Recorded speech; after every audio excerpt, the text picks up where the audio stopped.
નમસ્કાર, spark today ન્યૂઝમાં આપનું સ્વાગત છે।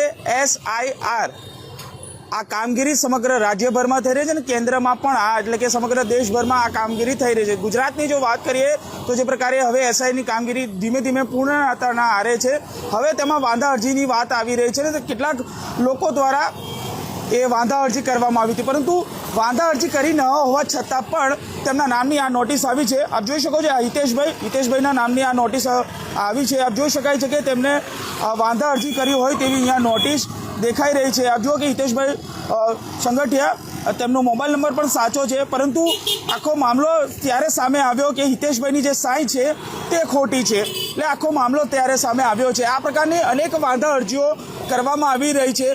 હિતેશભાઈ પોલીસ મથકે પણ ગયા છે અને તેમની ફરિયાદ નથી લેવામાં આવી, ત્યારે આખી મામલો તેમની સાથે જ વાત કરી। હિતેશભાઈ, શું કહેશો, આ ફોર્મ શું છે અને આ કેવી રીતે તમને જાણ થઈ?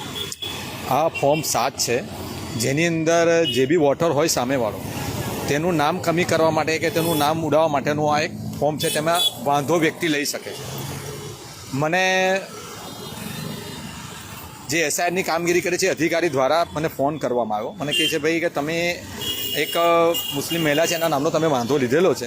તો સાહેબ એવો કોઈ વાંધો હું એ લીધો નથી। મને કે ફોર્મ 7 તમે ભરેલું છે। મેં કીધું જો ફોર્મ 7 ભરેલું હું તો મને તમે એની કોપી મોકલો વોટ્સઅપ પર, હું જોઈ લઉં કે ફોર્મ મેં ભર્યું છે કે નથી ભર્યું। હું એ ફોર્મ કોઈ જાતના કોઈ ફોર્મ ભર્યા નહીં, મારે કોઈનો અધિકાર છીનવવાનો મને કોઈ અધિકાર છે નહીં। એટલે એમણે મને વોટ્સઅપ કોપી મોકલી, એટલે મેં જોયું તો એમાં મારું નામ, મારો કાર્ડ નંબર અને મારો મોબાઈલ નંબર સાચો હતો, પરંતુ મારી સહી ખોટી હતી। એટલે મેં એમને પૂછ્યું ભાઈ આ કેવી રીતે થયું? કે ભાઈ એ અમને ખબર નથી કે તમારા નામનો વાંધો મારી પાસે આવ્યો છે, એટલે અમે તમને વેરિફિકેશન માટે ફોન કર્યો છે। હવે તમારા નામની અમારે નોટિસ કાઢવાની રહેશે। ભાઈ શું કામ નોટિસ કાઢવાની રહેશે? જે વાંધો હું લીધો જ નથી તેની નોટિસ કાઢવાનો સવાલ થતો જ નથી। એટલે પછી મને એમ થયું કે ના સાલું, આ તો બહુ ખોટું થયું છે। આપણા નામનો વાંધો લીધો, આપણે લીધો જ નથી, એ નામનો વાંધો રજૂ થયો છે। તો હું પોલીસ સ્ટેશન ગયો હતો। પોલીસ સ્ટેશનમાં મેં ફરિયાદ કરવાની વાત કરી। સાહેબને જે હતા તે બેઠા હતા, જે અધિકારી, એમને કીધું ભાઈ મારે ફરિયાદ કરી છે, મારા નામનો ખોટો વાંધો લેવાયો છે અને મેં કોઈ આવો વાંધો લીધો નથી, મારા સહીનો ખોટો દુરુપયોગ થયો છે। સહી બી થઈ છે, બી ખોટી છે।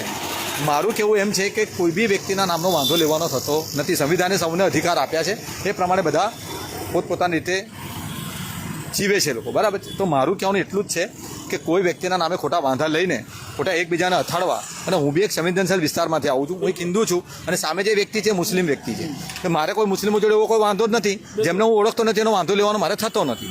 તો મારે મીડિયાના માધ્યમથી કહેવું છે કે જે બી રીતે આજના જે ખોટા વાંધા લેવામાં આવ્યા છે તે વાંધાને સદન તપાસ થાય।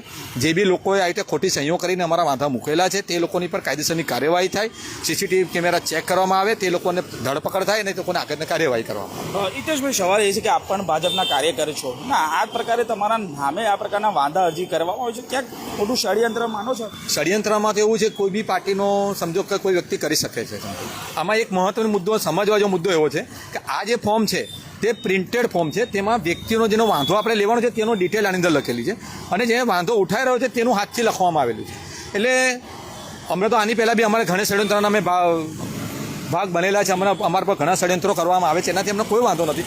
પણ આ સંવૈધાનિક જે ષડયંત્ર કરવામાં આવે છે જેનો મારો સખત વિરોધ છે કે ભાઈ તમારે જે બી લડવું હોય, હું મીડિયાના માધ્યમથી કહેતો છું ભાઈ તારે જો લડવું હોય ને તો સામી સાથે આવીને લડી લે, આ ખોટા કાંડ ના કર, આનાથી કોઈ ફરક નથી પડવાનો। અમે તો સાચા નાગરિક છે અને અમે કોઈનો મતે અધિકાર અમે છીનવા માટે બેઠા જ નથી, અમે તો મતાધિકાર આપવા માટે બેઠેલા લોકો છે। તો આ પ્રકારની ઘટના સામે આવી છે, માનો છો કે વડોદરા શહેરમાં આવી અન્ય ઘટનાઓ પણ હશે?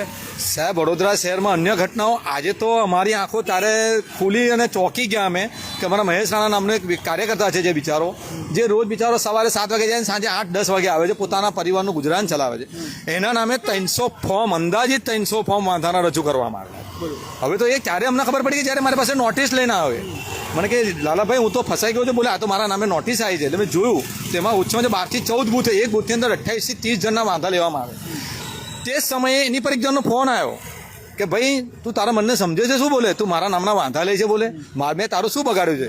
હું એ પછી એ વ્યક્તિ જોડે વાત કરી, ભાઈ આ ભાઈ કોઈ વાંધો નથી લીધો અને નામે આ ફ્રોડ થયો છે ને, આ રીતે ખોટું એના નામનો ઉપયોગ થયો છે ને એના નામની એની ખોટી સહી થઈ ગઈ, તારે પેલા સામેવાળા વ્યક્તિને વિશ્વાસ બેઠો।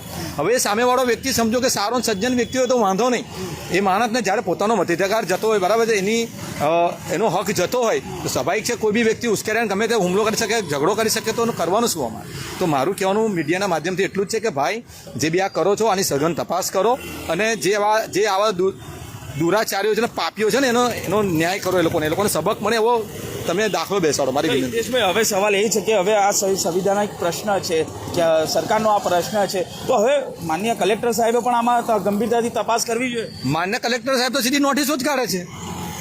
મારે માન્ય કલેક્ટર સાહેબને એવું પૂછવું છે, સાહેબ તમે નોટિસ કાઢવા પહેલાં વેરિફિકેશન તો કરો કે ભાઈ આ ફોર્મ કોણ આપી ગયું છે.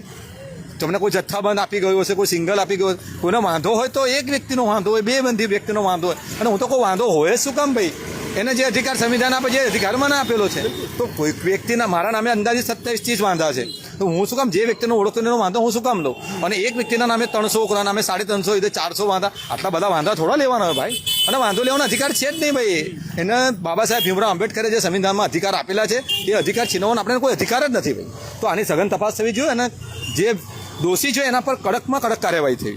બિલકુલ, આ છે હિતેશભાઈ ને તેઓ ભાજપના પણ કાર્યકર છે ને તે તેમના નામે એટલે તેઓએ વાંધા અરજી કરી હોય તેવી નોટિસ તેમને મળી છે, પરંતુ તેમ હકીકતમાં તેમને કોઈ પણ પ્રકારનો કોઈ વાંધો લીધો નથી. તેમ છતાં પણ આ પ્રકારે તેમને નોટિસ મળી છે. ત્યારે હવે આ ગંભીર વિષય સામે આવ્યો છે વડોદરામાં. આ પ્રકારે અનેક એવી વાંધા અરજીઓ છે કે કોઈના નામે કોઈ વાંધા અરજી કરી હોય, પરંતુ આ ગંભીર વિષય છે, તેમની સાથે ફ્રોડ થયું છે એ ચોક્કસપણે સાબિત થઈ રહ્યું છે. કારણ કે તેમની સહી છે તે ખોટી છે, તેમનું નામ સાચું છે, તેમનો કાર્ડ નંબર પણ સાચો છે, પરંતુ જે સહી છે તે ખોટી છે. તેને લઈને આ સમગ્ર વિષય સામે આવ્યો છે. તેમણે જણાવ્યું છે કે મેં કોઈ પણ પ્રકારનો કોઈની સામે વાંધો લીધો નથી અને મારે વાંધો કરવાનો પણ જરૂર નથી. કારણ કે સામે જે પ્રકારે વ્યક્તિ હોય કે કોઈ પણ વ્યક્તિ હોય, તમામને એક સરખો જે સંવિધાન મળ્યો છે એને પણ મળ્યો છે અને મને પણ મળ્યો છે તેવું હિતેશભાઈ કહી રહ્યા છે. ત્યારે હવે આ ગંભીર વિષય વડોદરામાં સામે આવી રહ્યો છે કે ભાજપના જ કાર્યકરે આ પ્રકારનો વાંધો કર્યો નથી હોવા છતાં પણ તેમના નામે નોટિસ આવી છે. તેને લઈને હવે તેઓ પોલીસ ફરિયાદ કરવા ગયા હતા, પરંતુ તેમની ફરિયાદ નથી લેવાઈ. ક્યાંક આ મોટો ફ્રોડ સ્કેમ આ કહી શકાય કે આ વડોદરા શહેરમાં સામે આવી રહ્યું છે. ત્યારે હવે જોવાનું રહ્યું કે સરકાર આ બાબતે ગંભીરતાથી કે ચૂંટણી પંચ ગંભીરતાપૂર્વક લે છે કે કેમ તે જોવાનું રહ્યું. કેમેરામેન નિહાની સાથે Surat Solanki, spark today news, Vadodara.